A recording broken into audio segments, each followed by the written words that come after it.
적당히 해라. 경복궁 방문 사진 공개에 대한 김건희 씨 측의 입장입니다. 오늘 아침 민주당 지도부는 이렇게 맞받았는데요. 우리 문화재를 사적으로 유행했던 김건희야말로 적당히 했어야죠. 어좌, 즉 왕의 자리에까지 올라봤으니 아직도 세상이 자기 발 아래 있는 줄 착각을 하는 모양입니다.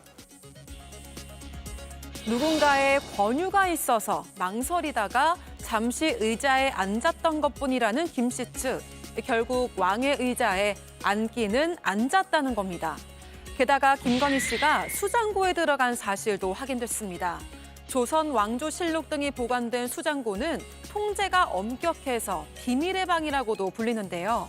2023년 3월 김건희 씨가 며칠 사이 경복궁의 수장고까지 찾아간 이유, 과연 무엇일까요?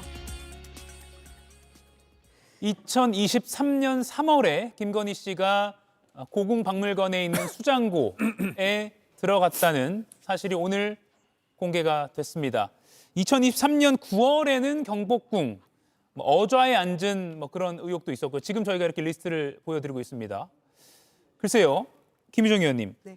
이 2023년에 무슨 일이 있었길래 이렇게 집중되는가 이런 의문도 나오거든요. 그러니까 말입니다. 도저히 저희가 이제 상식적으로 이해할 수 있는 수준의 범주를 넘어선 것 같기 때문에 도저히 이해가 안 된다라는 얘기들이 나오고 있다고 생각하고요. 특히 여러 가지 그 부적절한 여러 방문들이 있었습니다마는 예. 명성황후 침실, 곤영합이라고 불리는 그곳에 부부가 10분간 머물렀다. 경호원도 대동하지 않고 경호관은 문 밖에서 지키고 있었다는 거죠, 한 사람이. 그래서 도대체 무슨 일이 있었던 것인가에 대해서 아무런 설명이 없습니다. 예. 그리고 변호사를 통해서 적당히 하라 이런 얘기만 하고 있는데 제가 말씀드리고 싶어요. 김건희 씨 적당히 했었어야 된다고 생각합니다. 지금 본인이 아무것도 아닌 사람이 이런 그 특검에 출석하면서 그런 얘기했던 사람이 우리는 과거에 A그룹의 비화폰을 대통령과 똑같은 지위에서 사용하고 뭐든지 본인 마음대로 했다라는 것이 다 드러나고 있는 거 아닙니까? 그런 점에서 이게 관저의 흰옥기탕이나 다다미방부터 시작을 해가지고 3월 16일 날 일본을 방문하게 되는데 예. 그 전에 무슨 일이 있었던 거 아닌가? 이런 의혹에까지 이르게 되는 거거든요. 그 곤영합에 들어간 그 상황을 놓고서도요. 그래서 이게 그 방도 좀 철저히 조사를 해봐야 된다. 예. 뭔가 놓고 간 흔적은 없는지부터 해가지고 국민들의 의구심과 궁금증이 계속 커져가고 있는 게 사실인 것 같고요.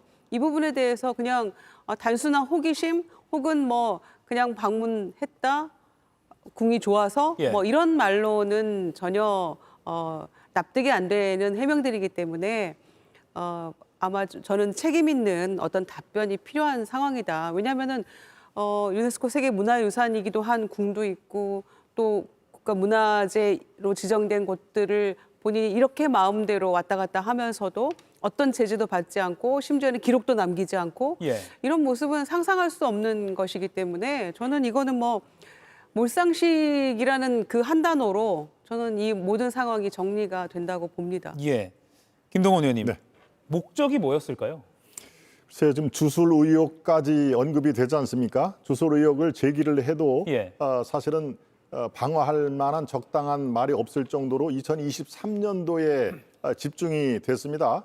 경복궁 또 종묘 거기에 물론 시점은 그거보다 이전이죠. 고궁박물관 수장고까지 같은 비슷비슷한 시기에 집중적으로 했다는 것은 누구로부터 조언을 이른바 코치를 받아서 그것을 해야 두 분께 좋습니다라는 그런 얘기를 들은 건지 저도 참 무슨 목적이 분명히 있었을 텐데 그 당시에 무슨 일이 일어났을까 굉장히 궁금합니다만 지금으로서는 추정밖에 할 수가 없는 상황인데요.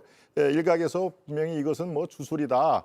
이 왕자 자리에 왕이 앉는 그 어좌에 앉는 거나 아니면은 또 종묘에서의 어떤 그 행위 이런 것들이 주술하고 연결이 시키려면 충분히 될 수가 있다라는 그런 그 지적이 있기 때문에 참 아주 이 방어하기도 당혹스러운 그 상황입니다만은 이 김건희 여사의 직업을 또 살펴볼 필요는 있습니다. 전시기획자 아니었습니까? 그러니까 직업상 또 본인의 전공상 그런 거에 관심은 우리 일반인들보다는 상당히 높았을 것이다. 라는 것은 또 우리가 인정을 해야 될 것 같습니다만은 글쎄요, 바로 이 수장고라는 것은 보물, 문화재 같은 아주 귀중한 것을 보관하는 데 아닙니까? 예. 더더군다나 제가 알고 있기로는 이 고궁박물관 수장고는요, 바로 옆에 이 정부 종합청사가 같이 큰 길만 건너면 바로 인접하지 않았습니까? 네. 거기에 유사시에 벙커로 사용하는 대로 제가 알고 있습니다. 그러니까 이건 안보적으로도 밀접한 연관이 있기 때문에 뭐 함부로 들어갈 수 없는 것은 당연하게 생각을 합니다. 더더군다나 몇 시간 전에 거길 가겠다라고 하는 그런 상황에서는 이거는 정말 어떤 공과 사의 경계가 매우 희미했다라는 것은 분명해 보입니다. 예. 오늘 오전에 JTBC 단독 보도로 새롭게 드러났습니다. 김건희 씨가 2023년 3월에 국립고궁박물관 수장고에 들어가서 10분간 둘러봤다. 근데 둘러본 물건이 조선왕조 의궤 등 흔히 말하는 왕실의 어떤 귀중한 보물이라고 일컬어지는 그런 문화재를 둘러봤다. 중요한 것은 외부인의 출입이 엄격하게 통제된 구역이라는 겁니다. 저희가 관련 영상도 있는데 수장고 모습이 담긴 영상도 같이 좀 보여주시죠. 이런 영상을 찍을 때도 언론이 굉장히 제한된 그런 인원만 사전에 신청을 받아서 조를 나눠서 촬영을 해야 했고요. 그리고 그나마도 김건희 씨가 들어갔던 제2수장고는 심지어 언론의 공개 대상에 포함되지 않은 것으로 알려져 있습니다. 지금 보시는 이 장면도 굉장히 이례적으로 언론에 공개가 됐을 때 조를 짜서 언론인들도 최소한만 들어가서 촬영했던 그런 장면입니다. 박진영 위원님, 김건희 씨가 직접 수장고를 둘러볼 필요성 또는 목적 뭐라고 보십니까? 글쎄요. 제가 뭐 심리학자도 아니고 잘 예. 모르겠습니다만은 주술 관련 이야기들은 나오는 것 같아요. 당시의 상황을 보면요. 3월 달에 김건희 씨가 수장고를 가고 그리고 3월 16일에 윤석열 대통령이 일본을 갑니다. 정상회담을 하고요.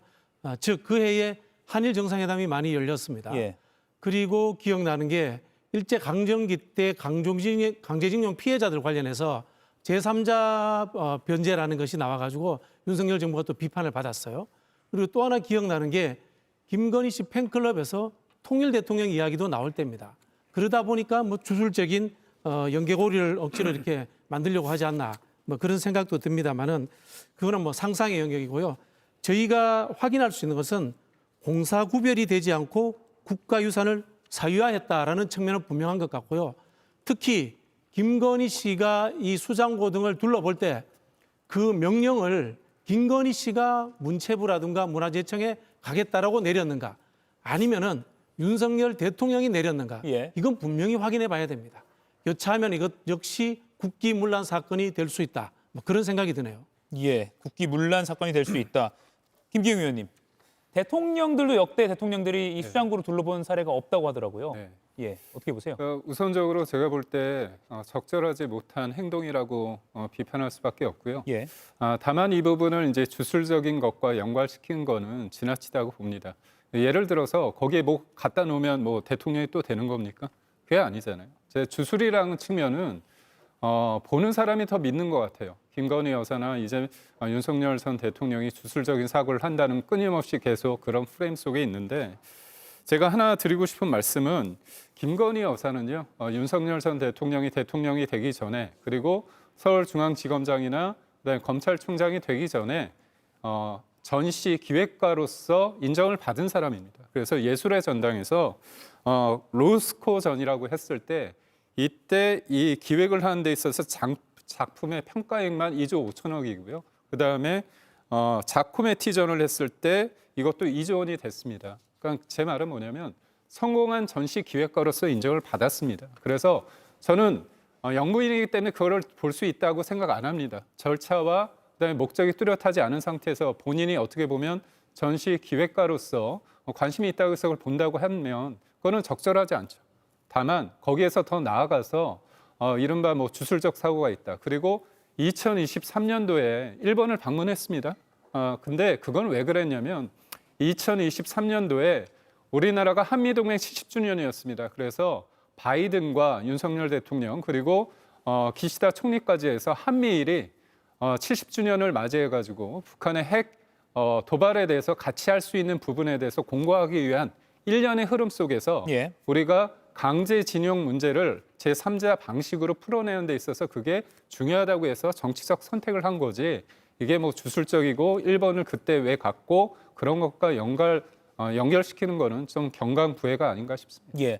경복궁 방문 사진 공개에 대해서도 김건희 씨 측의 변호인이 한마디를 했습니다. 페이스북에 글을 올렸는데요. 지금은 보이지 않는 글이 있습니다. 적당히 해라라는 글인데요. 윤석열 대통령실 사진 담당인 A 씨가 업무상 촬영했던 사진을 악의적으로 제공했다. 이 사진 유포가 어떤 법적 결과를 가져올지 잘 생각해 보시라라고 입장을 공개적으로 밝혔습니다.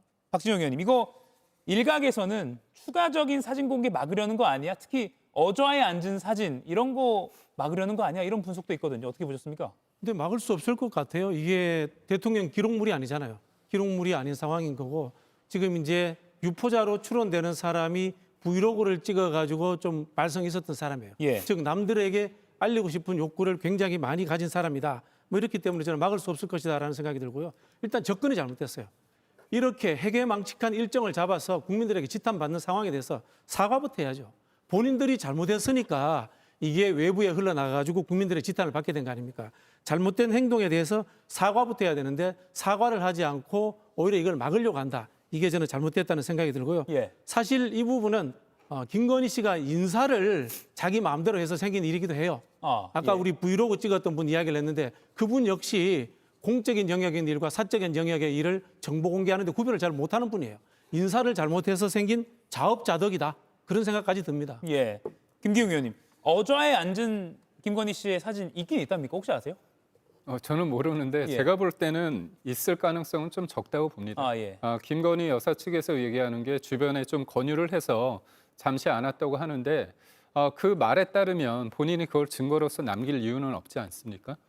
그리고 만약에 진짜 주술적인 의미에서 만약에 한다면 사진으로 남기는 게 맞지 않습니다. 그렇기 때문에 저는 그거는 과도한 추측이라고 보고 있고요. 저희는 이거죠. 김건희 여사가 본인이 그거를 할 수 있는 권한 밖의 일을 했다는 그런 부분에 대해서는 제가 볼 땐 비판을 받을 만하다고 생각합니다. 예. 하지만 그 이상의 것으로 문제를 제기하고, 그러니까 법적인 측면과 도덕적이고 윤리적인 측면과의 조금 구분은 좀 필요하지 않을까 싶습니다. 예. 그런가 하면 김건희 특검에 오늘 판사 출신 특별검사보 2명이 추가로 투입됐습니다. 출근길에 이렇게 밝혔습니다. 국민들의 우려를 딛고 우리 김건희 특검팀이 수사에 더 탄력을 받아서 최선의 성과를 낼 수 있도록 열과 성을 다하겠습니다. 국민들께서 납득하실 수 있는 결과를 이루도록 특검님 그리고 특검 구성원들과 함께 최선을 다하겠습니다. 김유정 의원님, 지금 김건희 특검이 여러 가지 좀 잡음이 좀 나왔습니다. 최근에 좀 쇄신이 될 수 있을까요? 예, 아무래도 뭐 새로운 그 멤버가 좀 투입이 되면 뭐 조직의 어떤 분위기도 좀 새로워질 수 있을 거라고 생각을 하고요. 예. 두 분도 또 판사 출신의 경험 있는 그런 두 분이 특검보가 이제 추가로 선임이 됐기 때문에 아마 그런 부분들에 대한 좀 우려에 대한 보완이 될 수 있을 거라고 생각을 합니다. 특히 이제 김건희 특검이 가장 그 의혹이 많았고 혐의가 16개 플러스 알파였기 때문에 예. 이게 시간 내에 조금 제대로 할 수 있을까에 대한 걱정도 많았던 게 사실인데 중간에 또 이제 한 주 가지 이런 또 우려할 만한 상황들이 발생을 하고 보니까 국민들이 이거 제대로 마무리될 수 있을까 이런 우려가 있는 것도 부인할 수 없는 사실인 것 같습니다. 다만 그래도 굉장히 많은 사람들을 지금 구속이 됐고 또 재판도 진행이 중인데 하나하나 조금 풀어나가고 있는 것처럼 저는 보입니다. 주가 조작 사건도 그렇고요. 명태균 씨 공천 개입 문제도 또 11월 8일 날 오세훈 시장하고 명태균 씨를 동시에 불러서 또 대질 신문도 하게 되는 것이고 예. 또 양평고속도로 그 문제도 저는 이제 아직 원희룡 장관이랑 여기까지 지금 그 도달하지는 못했습니다만 거기다 점점 증거와 진술을 확보해서 좁혀나가고 있는 중이라고 생각하거든요. 그래서 새로운 특검보 2명이 추가됨으로써 저는 이제 두 번째 연장이 됐잖아요. 11월 말까지. 아마 그때까지 조금 성과를 내고 아마 연말까지는 박차를 가하지 않을까 이렇게 생각합니다. 예. 김동훈 의원님, 네. 사실 뭐 새 특검이 다 중요하긴 한데 김건희 특검이 사실 뉴스에도 가장 많이 나온 것 중에 하나고요. 사안들이요. 네. 3개월이 지났습니다. 오늘 2명이 추가됐고요. 어떻게 보십니까, 앞으로? 지금 김건희 특검에서 구속된 분이 13명으로 제가 알고 있습니다. 최근에 한두 명 제가 업데이트가 되지 않는 경우도 있을 수가 있는데 제가 파악한 건 13명 중에서 무려 9분이 김건희 이 본질적인 문제와 직접적으로 관련이 없는 걸로 돼 있습니다. 그러니까 수사를 하는 도중에 뒤늦게 인지를 해서 추가 기소를 해서 구속을 시킨 그런 걸로 지금 돼 있는데 바로 이런 것들을 아마 염두에 둔 걸로 저는 생각이 듭니다. 두 분 다 한 분은 중앙지법 또 한 분은 수원지법 부장판사 출신이기 때문에 이 둘 만약에 2명을 보강을 한다 할 때는 네. 한 분은 검찰 출신이 보강이 되는 게 오히려 자연스러울 텐데 바로 부장판사 두 분이라는 것은 앞으로의 어떤 그 추가 기소 그리고 공소 유지에 더 중점을 두겠다. 그리고 지금 이 언론 일각에서 비판이 되는 13명 중에서 무려 9분이 원래의 특검하고는 관계가 좀 동떨어진 분을 구속을 시켰다라고 하는 그런 그 지적에 대해서 이 방어를 할 경우에는 검사 출신보다 판사 출신이 훨씬 더 효율적일 것이다. 아마 이런 판단을 한 걸로 저는 생각이 됩니다. 그리고 앞으로는 물론 지방선거가 지금 이제 다가오는 사실상 이번 주에 종합감사가 끝나면은 이제 지방선거 모드로 여야 또 여의도 정치가 바로 돌입이 되는데 그래서 공천 개입에 이 더 파헤치는 그런 거에 무게 중심을 훨씬 많이 두는 모양새다. 저는 이렇게 판단을 하고 있습니다. 예, 공천 개입 쪽에 더 무게가 실릴 것이다. 아까 제가 김건희 특검 관련한 잡음이 좀 나왔다라고 말씀드렸는데 그 잡음 중에 하나입니다.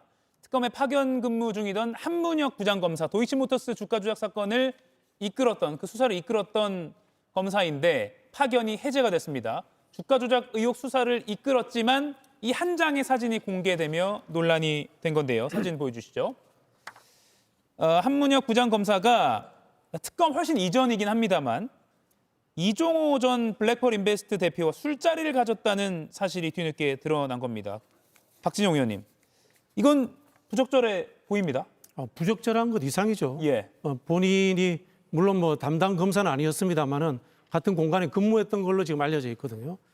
자, 이분이 그렇다면은 김건희 특검에서 파견 요청이 왔을 때 본인이 스스로 알아서 거부했어야 돼요. 이게 이제 최소한의 양심이 아닌가.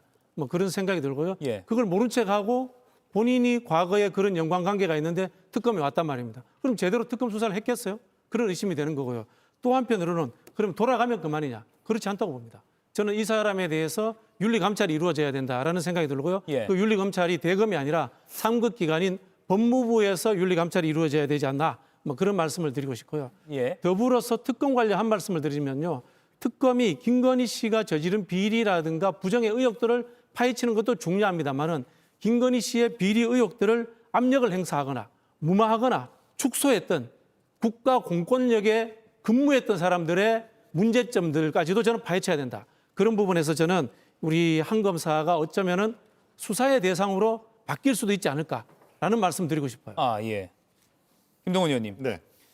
왜 애초에 미리 말 안 했을까요? 자기가 이렇게 이종호 씨를 만난 걸 안다면 이렇게 논란이 언젠가 될 수 있다는 거를 예측했어야 되지 않을까요? 그 한 검사는 그렇게 얘기를 하죠. 처음에는 뭐 명함을 주고받은 것도 아니고 그 이종호 내가 만난 사람이 이종호인지를 당초에는 몰랐다라고 지금 강변을 하는 거 아니겠습니까? 예, 그럴 가능성도 저는 없지 않아 있다고 봅니다. 물론 지금 같은 이 사안은 이제 조사가 더 진행이 되고 사건의 실체가 파악하면은 어느 누가 거짓말을 하는 것인지 드러난 상태입니다만은 이종호 지금 김건희 여사의 사실상 이 자금관리원이라고 지칭되는 이종호 씨가 처음에 그 사람인지를 몰랐다라고 강변하는 것에 무게중심을 두면은 아마 본인이 특검 제의를 받을 때 그렇게 대수롭지 않게 생각을 할 수도 있는 것이죠. 이게 그냥 넘어갈 수도 있겠다. 왜? 나는 처음에는 이종호인지를 몰랐으니까 이걸 크게 내가 자백을 먼저 할 필요는 없겠다라고 이렇게 쉽게 생각을 할 수가 있었겠지만 그 뒤에라도 이 그야말로 어떤 그 이른바 주가 조작 사건이라든가 여러 가지 이 금융상의 어떤 그 부적절성에 개입된 사람과 술자를 가졌다라고 하면은 이거는 뒤늦게라도 그거는 이 자수를 해야죠. 그래서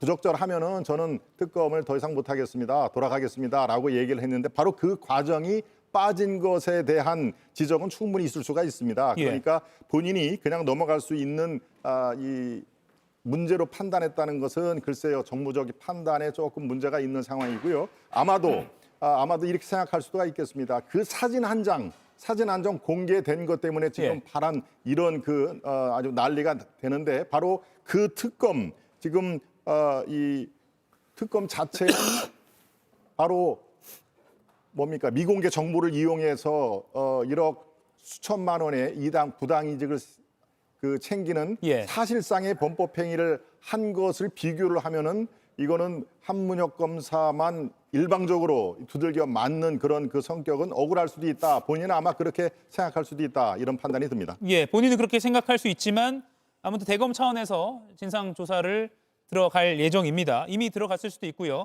기존에 있었던 서울중앙지검 반부패 강력 2부로는 돌아가지 않고 다른 곳으로 발령이 난 상태입니다. 김유정 의원님, 일단 여야도 이 사안에 대해서 의견이 엇갈려요. 국민의힘은 좀 강하게 공세를 펼치고 있고 민주당은 이거 특검 흔들기 아니냐 이렇게 반박하고 있긴 한데 어떻게 보세요? 그러니까 사진의 제보자가 이종호 씨 관계자가 제보를 했다는 점에서 약간은 조금 신중하게 봐야 되는 거 아니냐라는 의견이 있는 것 같은데요. 예. 보니까 2021년 7월 달에 그 의사인 지인과 저녁 자리가 있었고, 거기에 이제 사실 모르고 있는 그 이종호 씨가 왔다는 거죠. 그런데 명함이나 이런 것도 주고받지 않았다고. 사실 그게 잘 설득은 안 됩니다. 처음 보는 자리에 예고 없이 합석을 누군가가 했는데 누군지도 모르고 명함도 주고받지 않은 상황에서 2차로 그 지인의 집까지 가서 또 추가로 술을 마시고 했는데, 지금 사진도 찍고 다 저렇게 한 거 아닙니까? 도대체 왜 사진을 이렇게 술자리에서 찍는 건지도 잘 모르겠어요. 본인이 모르는 사람이라고 했는데 왜 사진을 저렇게 남겼을까도 저는 의구심이 드는데요. 예. 그럼에도 불구하고 2021년 9월에 이종호 씨가 입건이 되고, 그러니까 그 전에는 이제 사건 관계인은 아니었다라는 거죠. 그리고 10월에 구속이 되거든요. 그러니까 적어도 민주당에서 이제 추미애 위원장 포함해서 바라보는 시각에는 사건에 영향을 미치지는 않았다. 2021년 7월에 그 저녁 자리와 술자리가 이제 그렇게 바라보고 있어서 이종호 씨 이미 구속이 됐고 뭐 재판도 마무리가 된 상황인데 이제 특검이 다시 시작하는 거 아닙니까? 그런 점에서 이거는 이종호 씨 관계자가 제보한 사진 때문에 특검 흔들기 아니냐 이렇게 바라보는 시각도 있는 것 같아요. 그런데 어찌됐거나 저는 통성명도 안 하고 술자리에서 사진을 저렇게 아주 유쾌하게 사진을 찍고 하는 거는 상식적으로 이해는 잘 안 됩니다. 예. 다만 100번 양보해서 사건과 뭐 영향을 미친 것 같지는 않기 때문에, 그렇다면 특검에 합류 요청을 받았을 때는 분명히 알았을 거 아니겠어요? 그랬다면 거절을 하는 게 맞지 않았을까, 그런 생각은 저는 들어요. 그런 예. 점 때문에 업무에서 배제되는 것은 맞는 것 같고요. 대검에서 감찰을 곧바로 착수했다고 하니까 그 상황은 좀 지켜보겠습니다마는, 그렇다고 해서 이 사건과 주가 조작 사건에 대해서 이 한문혁 부장 검사가 뭐 엄청나게 그 4년 전 술자리 하나 때문에 뭔가 영향을 미쳐서 수사를 제대로 안 했다거나 그런 흔적까지 발견되는 건 아니기 때문에 이거 흔들기 아니냐 이런 얘기도 나오고 있는 것 같습니다만, 예. 제 개인적으로는 매우 부적절한 자리였고, 그리고 특검에 합류 안 하는 게 신뢰성의 어떤 논란, 불신의 논란 이런 걸 오지 않았던 게 맞는 게 아닌가라는 생각을 하는 거죠. 예. 김경희 의원님. 뭐 특검해야 될 이유가 하나 더 늘었다고 볼 수 있는데, 우선적으로 이게 문제가 되는 게 이른바 이제 특검 쪽에 얘기가 들어간 게 한 10여일 전이라고 합니다. 그런데 언론에서 보도를 하니까 그때서 이 부분에 대해서 수사 배제를 하는 건데요. 이분 관련해서 이제 수사를 배제를 해서 뭔가 불이익을 준다고 하는데, 이렇게 술자리에서 같이 사진 찍고 예. 부적절한 만남을 한 사람은 곧바로 어떻게 보면 언론에서 문제 제기를 하니까 수사를 배제합니다. 그런데 무엇보다도 민중기 특검 본인이 연루된 어떻게 보면 비상장 주식 관련해서 미공개 정보를 가지고 1억 5천만 원의 어떤 수익을 내지 않았습니까? 근데 그 부분에 대해서 언론이, 국민이 질문을 합니다. 언제 팔았느냐? 그리고 진짜 당신이 증권사 직원으로부터 팔라고 해서 했다면 그 사람이 누구냐? 근데 그 대답을 못 하고 있습니다. 그리고 자체적으로 민중기 특검에서 문제 없다고 합니다. 그러면 4년 전에 술자리에서 사진 찍었던 게 문제입니까? 아니면 민중기 특검 이렇게 사실상 범죄라고 할 수 있는 그 사람이 문제입니까? 그렇다면 본인이 과연 특검을 지휘할 수 있는 상황인지, 그리고 양평 공무원 관련해서도 수사를 강압적으로 해서 안타까운 사망 사건이 일어났다면 예. 그거에 대한 책임도 있어야 되거든요. 그러니까 사실상 특검을 지휘할 만한 능력도 없고 어떤 리더십을 발휘한 지도력도 저는 없다, 이렇게 봅니다. 예, 한문혁 부장검사는 논란을 일으켜서 송구하다, 이종호인 줄 몰랐다, 스스로 식사비 냈고 접대는 전혀 없었다, 이렇게 밝혔다는 점도 입장을 전해드립니다. 대검찰청 차원에서 감찰에 착수한다고 하니까 감찰 결과 나오면 저희도 보도해드리겠습니다. 오늘 대검찰청 대상으로 국정감사 법사위가 진행했는데요. 이 부분 짧게 짚어보고 다음 이슈를 좀 넘어가겠습니다. 노만석 직무대행, 앞서 검찰개혁에 대한 노대행 명의의 입장문을 내서 다소 논란이 되기도 했었는데 오늘은 이렇게 말했습니다.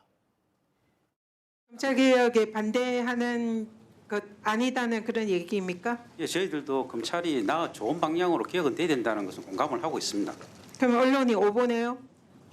뭐 서로 이야기하는 입장을 받아들이는 온도의 차이가 아닐까 싶습니다. 검찰의 수사권이 제한이 된다 하더라도 보안 수사 여부 이것은 반드시 필요한 것 같은데. 예, 저도 의원님 말씀에 전적으로 공감합니다.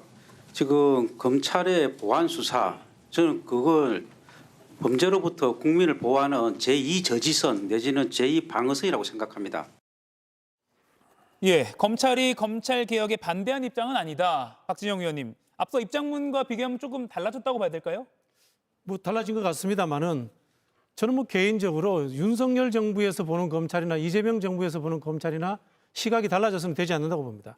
앞서 저희가 이제 한문혁 검사 관련해서 조금 다른 의견들이 나왔습니다만은 이분이 현재 이재명 정부에서 추진하고 있는, 물론 뭐 이건 뭐 국회에서 추진하고 있습니다만 특검에 참여하고 있다고 해서 이분이 사건 관계자와 이 접대를 받았다는 게 없어지는 건 아닙니다. 똑같이 적용하면 지기현 판사도 마찬가지입니다. 전 그런 부분에서 모두에게 엄격하게 적용할 필요가 있다라는 생각이 들고요. 예. 그러면 뭐냐? 지금 이재명 정부에서의 검찰 개혁도 저는 검찰이 우선 과거 보안 수사라는 형식을 통해서 이 조작을 하기도 하고 때로는 정권의 앞잡이 노릇을 했던 부분에 대해서 제대로 반성하고 성찰하는가, 이런 부분들부터 먼저 매듭을 지어야 된다고 봅니다. 사실 저희가 전문가가 아니기 때문에 보안 수사권이 어디에 있어야 되는지 정확하게 결론을 내릴 수는 없습니다만 과거에 잘못된 것들에 대해서 저는 검찰이 사과하고 반성하고 국민들에게 사죄하는 모습을 본 적이 없습니다. 저는 여기에서부터 출발돼야 된다는 말씀드리고 싶어요. 예, 김동훈 의원님, 오늘 노만석 대행이 수사권을 유지하려는 듯한 그런 논리를 펼치기도 했거든요. 물론 해석에 따라 좀 다를 수 있습니다만요. 그렇습니다. 보안 수사권은 사실 민생하고 직접적으로 연관이 되는 거 아니겠습니까? 예. 이른바 사기, 금융범죄, 마약, 폭력 이런 국민 일상사와 관계가 있는 거에 대한 보안 수사권은 유지가 돼야 된다라는 것이 검찰의 지속적인 주장이었고요. 또 학교에서도 그 말은 일정 부분 맞는 얘기다. 보안 수사가 없으면 민생 범죄에 상당한 타격을 입는다. 그리고 억울한 피해자가 양산될 수 있다라는 그런 이 주장들, 이런 것들이 나오기 때문에 아마 보안 수사권도 필요 없다, 완전히 없애겠다라고 하는 민주당의 일방통행, 이거가 상당히 이 국민들 눈높이에 맞지 않을 수가 있을 것이다. 그래서 아마 저는 굉장히 고심이 큰 대목 같습니다. 그런데 이 검찰 지금 직무대행이 검찰 개혁 반대하는 입장 아니다. 이 어쩔 수가 없습니다. 지금은 이 국회 절대 다수를 차지하고 있는 민주당의 위세, 이런 것들은 이 감안을 할 수밖에 없는 것이죠. 검찰 개혁 자체를 반대를 하면은 그 수모 대법원장 통해서 우리가 잘 인지를 하고 있지 않습니까? 그러니까 검찰 개혁은 도저히 흐르는 하나의 시대 정신으로 본인도 생각을 하는 거겠습니다만은 그 대신 보안 수사권은 민생을 위해서 이것만은 다시 논의를 해야 된다라고 주장을 하는 걸로 저는 파악하고 있습니다. 예. 이가혁 라이브를 시청해 주셔서 고맙습니다. 이가혁 라이브는 평일 오후 5시 TV와 유튜브로 실시간으로도 함께 하실 수 있습니다.